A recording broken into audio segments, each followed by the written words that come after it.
Père et du Fils et du Saint-Esprit, ainsi soit-il. Récemment, dernièrement, j'avais abordé le sujet de l'athéisme et des agnostiques, en faisant remarquer que ces deux péchés d'impiété, viennent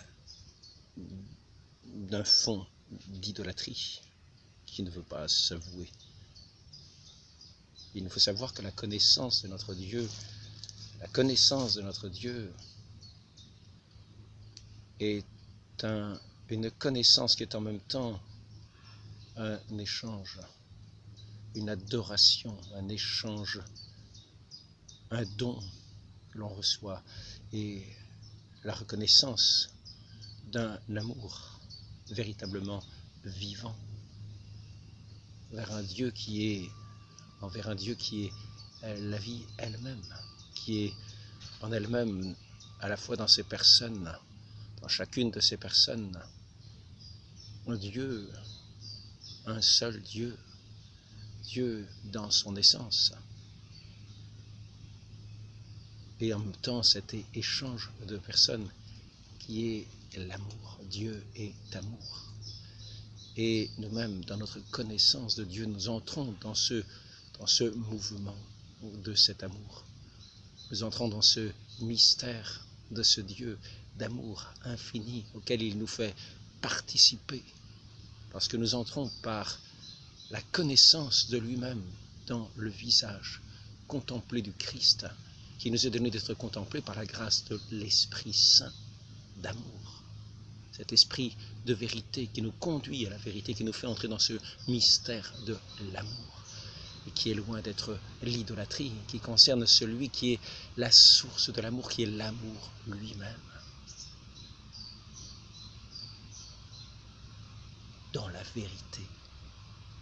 et non pas une image de l'amour, non pas une idolâtrie de l'amour, non pas un amour de notre part détourné sur un objet fixe, sur un objet mort, non, qui serait une idolâtrie du monde, de l'adoration du monde, qui est la création telle que Dieu l'a faite, mais tout à sa louange. Et c'est ici que nous voyons que la connaissance de notre Dieu rejoint aussi la connaissance de la création, en ce sens de ce rapport que nous devons avoir à la création elle-même. Comme ce chant des oiseaux qui s'élève non seulement à nos oreilles, mais qui entre dans cette louange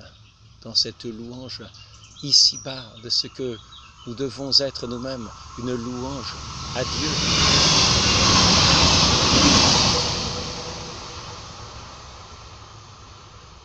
Et ainsi, nous allons voir comment cet esprit d'athéisme,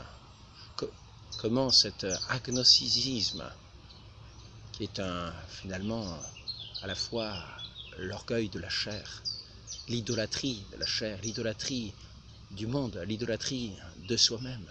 et l'orgueil de soi-même, faisant passer soi-même au-dessus de Dieu, faisant de nous-mêmes et de ce monde des morts spirituelles, comme des statues de ciel, comme des statues de sel.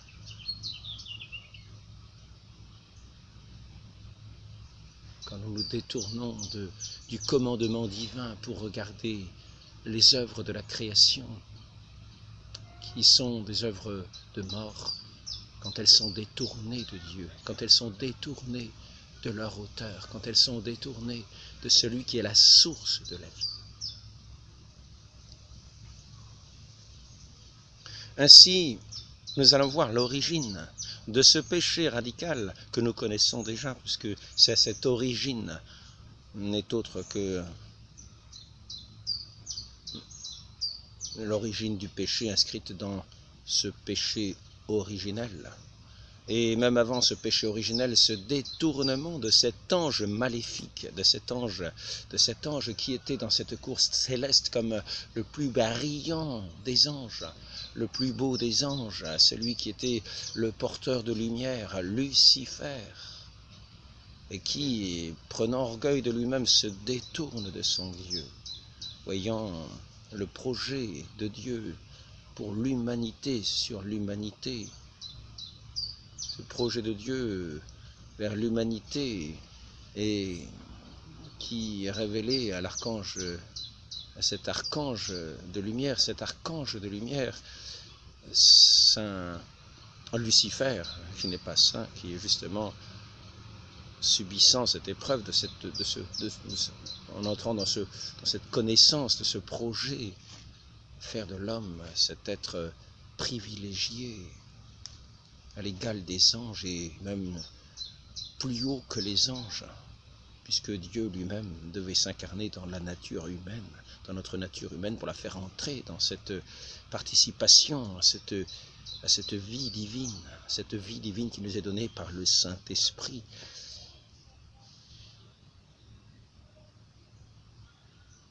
Cette vie divine dont nous pouvons avoir une belle idée, une idée lumineuse, lorsque nous considérons toutes les apparitions de la très sainte Vierge, qui apparaît toujours comme l'astre de lumière, cet astre de lumière qui est enrobé de cette gloire divine. À Lourdes, cette gloire, cette lumière de cette gloire divine, cette lumière de Dieu, apparaissait toujours avant l'arrivée de la très sainte Vierge Marie et disparaissait au regard de Sainte Bernadette après la disparition, après que la très sainte Vierge Marie se fut rendue, je ne dirais pas absente, mais absente à la vue de Sainte Bernadette. Il ne restait plus que cette lumière qui entourait la très sainte Vierge Marie, la faisant resplendir d'un éclat plus lumineux encore, cet éclat que Dieu s'est donné à ses créatures dans sa gloire. Et ainsi, la très sainte Vierge Marie n'apparaissait jamais sans sa lumière, mais toujours annoncée par cette lumière divine. Et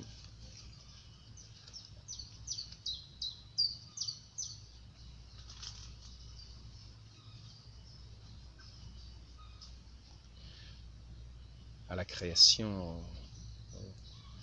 au moment du péché originel, lorsque Lucifer, celui qui était le porteur de Dieu dans le ciel, a vu cette gloire auquel devait participer l'humanité, a été pris de cet orgueil, lui qui était pourrait-on dire, comme il est dit quelquefois, le plus bel ange dans le ciel, a été pris de cet orgueil, de cette vanité de lui-même en détournant son regard de Dieu pour le porter sur lui-même. Et là est déjà l'idolâtrie. Là est déjà la mort spirituelle. Car cette vraie adoration qui est une relation à Dieu, au Dieu vivant et vrai, véritable, à celui qui est la vie, à celui qui est l'amour, qui n'est pas une idée de l'amour, une idée de la vie, qui n'est pas une créature, qui est le Dieu véritable, le Dieu vivant et vrai. La vie, celui qui est la vie.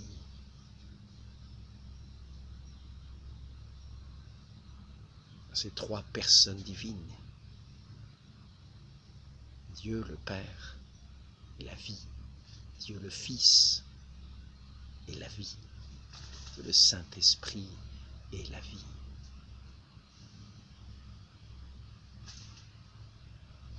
Au nom du Père et du Fils et du Saint-Esprit, annoncez l'Évangile au nom du Père et du Fils et du Saint-Esprit. Et ce mot « nom » qui précède au nom du Père et du Fils et du Saint-Esprit, comme le Christ nous dit d'aller témoigner de l'Évangile par toute la terre et de baptiser en ce nom très saint,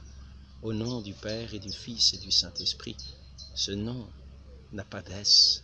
comme signe de pluriel, c'est un même nom, c'est le nom de Dieu. Dieu le Père, Dieu le Fils, Dieu le Saint-Esprit, dans cette relation,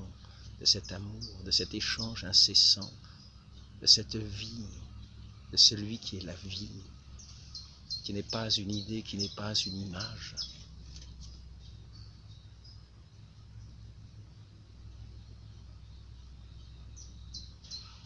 Et si le Christ, il est dit du Christ qu'il est l'image, c'est parce qu'il est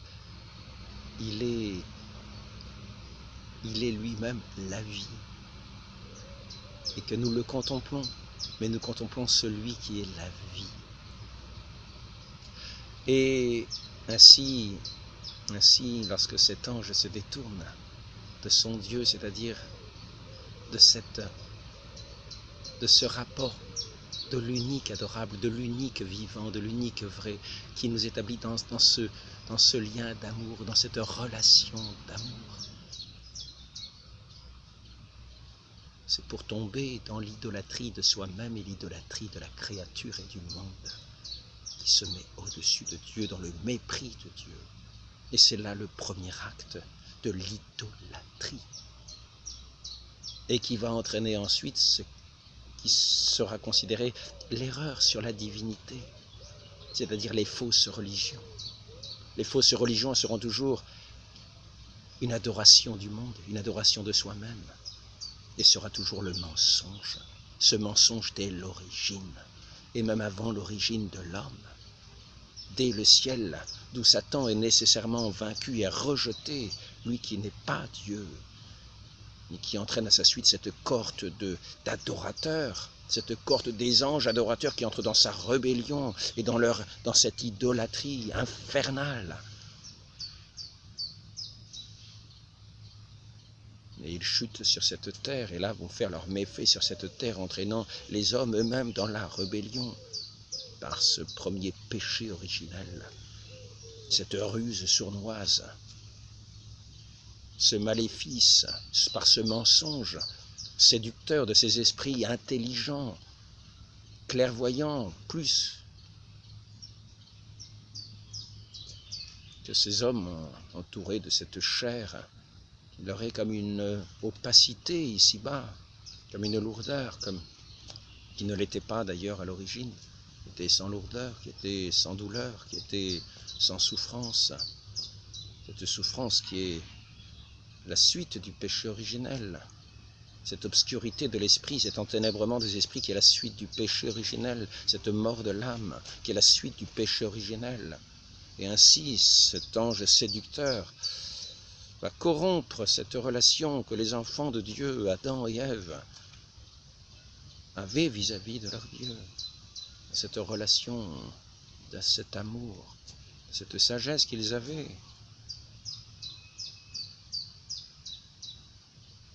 Ève est entrée sous le charme de ce serpent, a été séduite, c'est-à-dire détournée de la relation à Dieu, pour entrer dans cette idolâtrie, cette fausse religion de Satan, de Lucifer, de ce serpent infernal, qui veut entraîner toute la création à se détourner de son Dieu, à perdre sa disposition originelle de cette unique adoration et de cette vie qui n'est qu'en Dieu, qu'en son Dieu, en cette unique relation qui est la véritable louange, la véritable religion et l'unique religion qui nous relie véritablement au Dieu vivant, qui en tant que créature raisonnable nous permettait d'entrer créatures raisonnables et créatures ayant ce cœur que Dieu a mis en nous pour l'aimer de tout notre cœur, de tout notre esprit, de toute notre âme, de toutes nos forces, sans nous détourner de lui d'aucune manière, par l'amour du monde, par la séduction du monde, de Satan, de ces anges corrupteurs. Voilà, je voulais juste dire un petit mot sur cette ruse, sur cette fausse religion inventée dès le ciel de Lucifer qui s'est détourné de Dieu pour s'adorer lui-même, qui entre dans une méconnaissance de Dieu, dans une mort spirituelle et la méconnaissance de Dieu pour entrer dans une idolâtrie du monde, une fausse idée de Dieu, une fausse religion permanente. Et c'est ainsi que tous ceux qui prétendent ne pas connaître Dieu, effectivement, ne le connaissent pas. Mais quand il dit qu'ils ne peuvent pas le connaître ou qu'il n'existe pas, c'est parce qu'ils se sont détournés de lui, préférant l'amour du monde et justifiant leur amour du monde par la négation de leur Dieu qu'ils ont méprisé dès l'origine.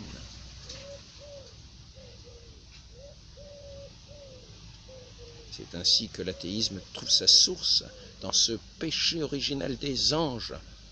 de Lucifer lui-même, qui est le chef de cette troupe infernale et qui ne conduit qu'à des abîmes, qu'à cet abîme sans fin d'un isolement éternel et d'un feu éternel, d'un regret éternel, qui sera loin de son Dieu éternellement, fixé dans l'éternité hors du temps, dans cette disposition rebelle du cœur.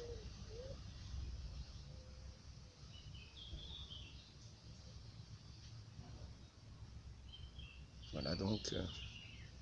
ce mot que je voulais dire sur l'origine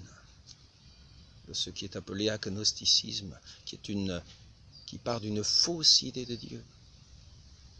de l'athéisme qui part aussi d'une fausse idée de Dieu, c'est-à-dire d'une fausse idée de Dieu en laquelle on ne croit pas, parce qu'on s'est détourné à l'origine de lui, on a suivi cet ange rebelle, on est idolâtre du monde, et effectivement, le monde n'est pas Dieu. Et on a raison de condamner cette adoration de faux dieux en disant que ces dieux-là n'existent pas. Ces dieux-là n'existent effectivement pas, car ce ne sont pas des dieux, c'est la création.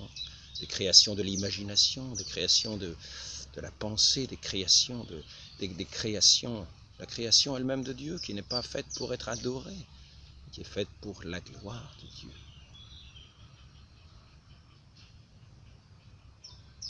La méconnaissance de Dieu entraîne la méconnaissance du rapport à la création. Il y a la perversion de l'utilisation, la perversion de ce rapport à la création qui entraîne comme une profanation de Dieu lui-même dans sa création et une souillure de la création. Et c'est ce que nous amenons, c'est ce qui nous amène à cette pollution par l'industrie des hommes éloignés de leur Dieu. Demandons cette grâce à la très sainte Vierge Marie, cet astre lumineux apparu dans la roche de Massabielle à Lourdes, par les mains desquelles s'est opéré tant de miracles, cette source qu'elle a fait surgir. Venez se baigner tous les cœurs malades, tous les esprits malades et tous les corps malades, pour être rétablis dans leur santé spirituelle, dans leur santé physique, dans la lumière de Dieu. Cette image de cette source de Lourdes qui est l'image de celle du baptême.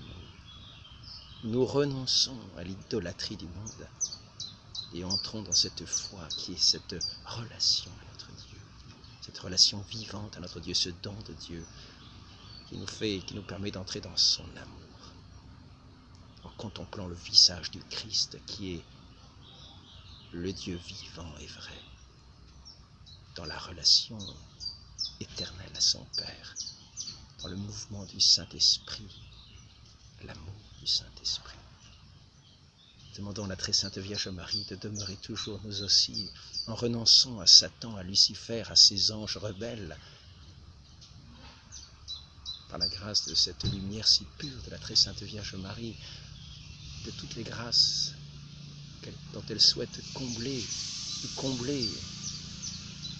pour nous ramener à notre Dieu, à cette vie des âmes, des cœurs, des corps, dans la gloire éternelle. Demandons cette grâce à la très sainte Vierge Marie, ô Marie, conçue sans péché. Priez pour nous qui avons recours à vous, Notre-Dame de Lourdes. Priez pour nous. Sainte Bernadette, priez pour nous et donnez-nous la force d'âme pour témoigner toujours et demeurer fidèles à la lumière divine et à la très sainte Vierge Marie pour être ses serviteurs. Ainsi soit-il. Au nom du Père et du Fils et du Saint-Esprit, ainsi soit-il.